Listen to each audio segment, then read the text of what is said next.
saya sempat pergantian nama menjadi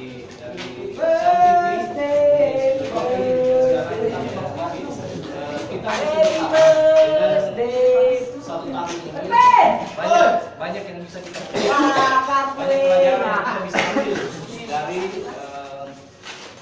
perusahaan kita. Amin. Saya berharap teman-teman sekalian bisa lebih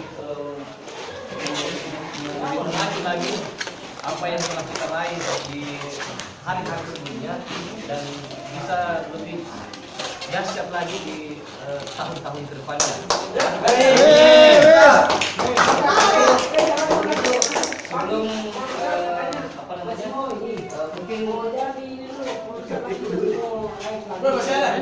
ya?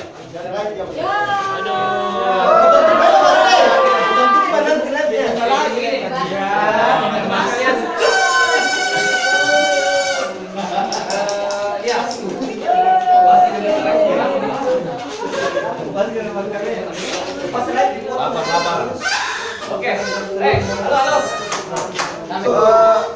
Sesuai dengan penyampaian kita tercinta Pak Rudi, nanti masih ada live, masih ada short live setelah yang tadi ini.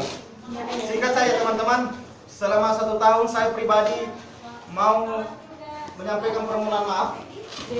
Dimaafkan. Dalam rentang waktu tersebut saya pernah mengecewakan teman-teman baik secara lisan maupun secara tingkah laku. Saya mohon maaf sebagai manusia biasa tidak lepas dari kesalahan. Amin. Jadi bagaimana ini tumpeng dipotong memangnya atau nanti pada saat kita live? Ya,